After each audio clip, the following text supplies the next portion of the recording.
ओम परमात्मने नमः।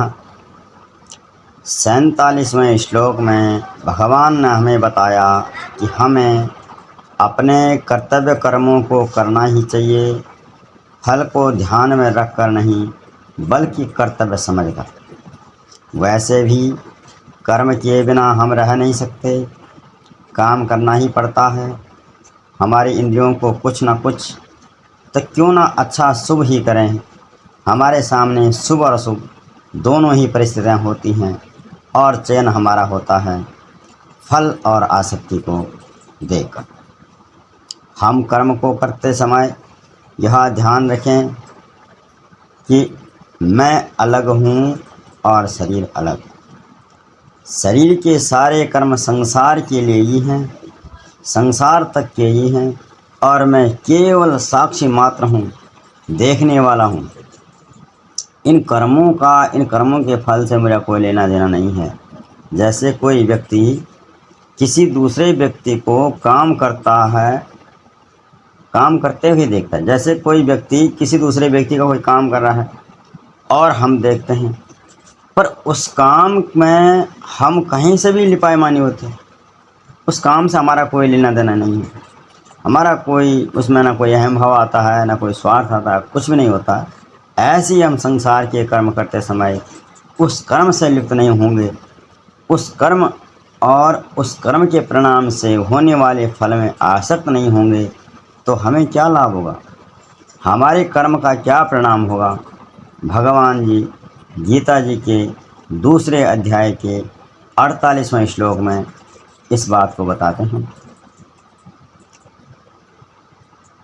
दूसरे अध्याय का 48वां श्लोक, श्री भगवान उवाच योगस्थः कुरु कर्माणि संगम त्यक्त्वा धनंजय सिद्ध समो भूत्वा समत्वं योग उच्यते। भगवान जी कहते हैं, हे धनंजय, तू आसक्ति को त्याग कर सिद्धि और असिद्धि में सम होकर योग में स्थित होकर कर्तव्य कर्म कर, क्योंकि समत्व ही योग कहा जाता है। भगवान जी कहते हैं, हे अर्जुन, कर्म करते समय कर्म की पूर्ति हो या ना हो, फल की प्राप्ति हो या ना हो, हम अपने कर्म में सफल होंगे या असफल, तो केवल हमें ये सब नहीं सोचना है। हमें तो केवल अपने कर्तव्य कर्म करना है। भले ही हमारे अंतःकरण में अभी इतनी समता का, इतनी असंगता का अनुभव नहीं हुआ हो, किंतु हमारा उद्देश्य सम होने का ही होना चाहिए, क्योंकि लक्ष्य पर ही तो क्रिया टिकी है।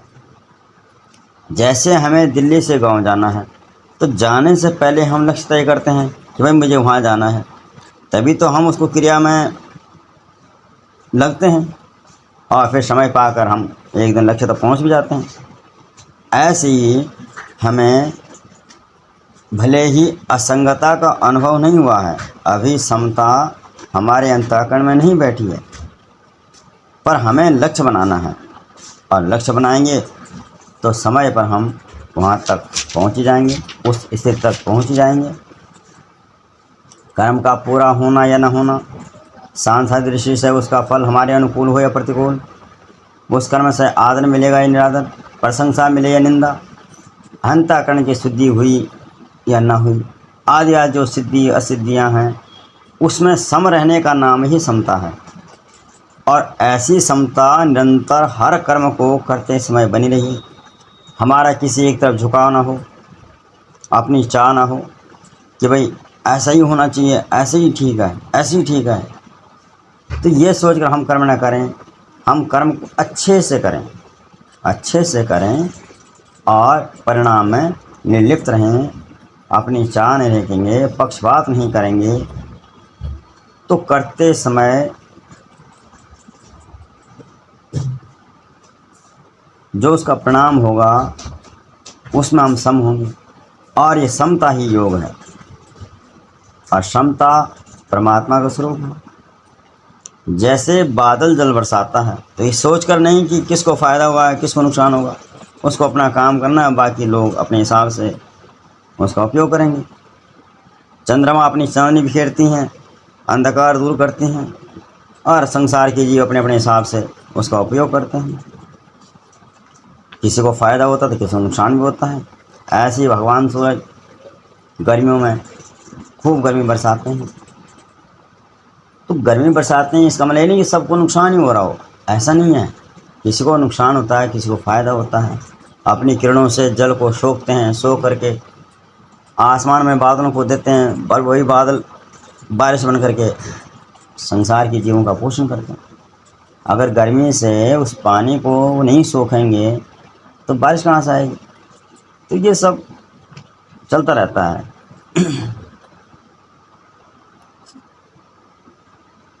ऐसे ही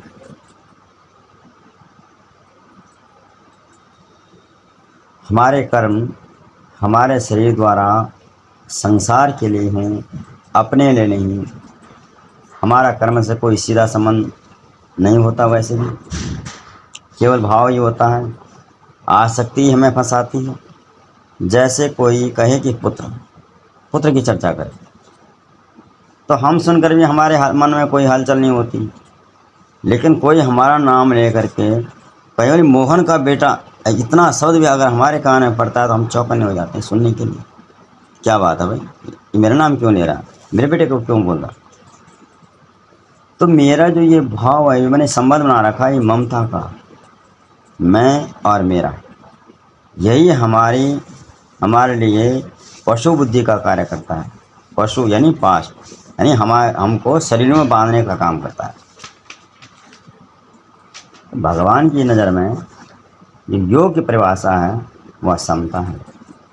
न संसार से सुख चाहिए, न संसार से।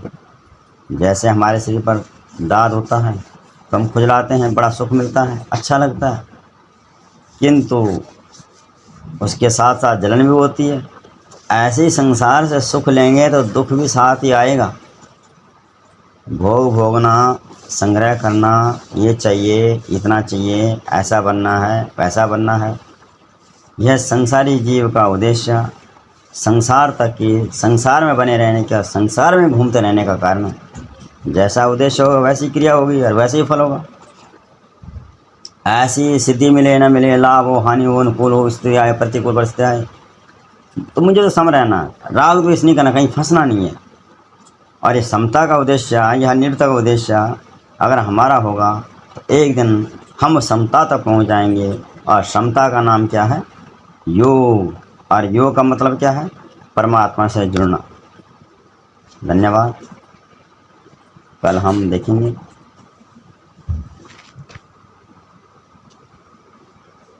कि सकाम कर्म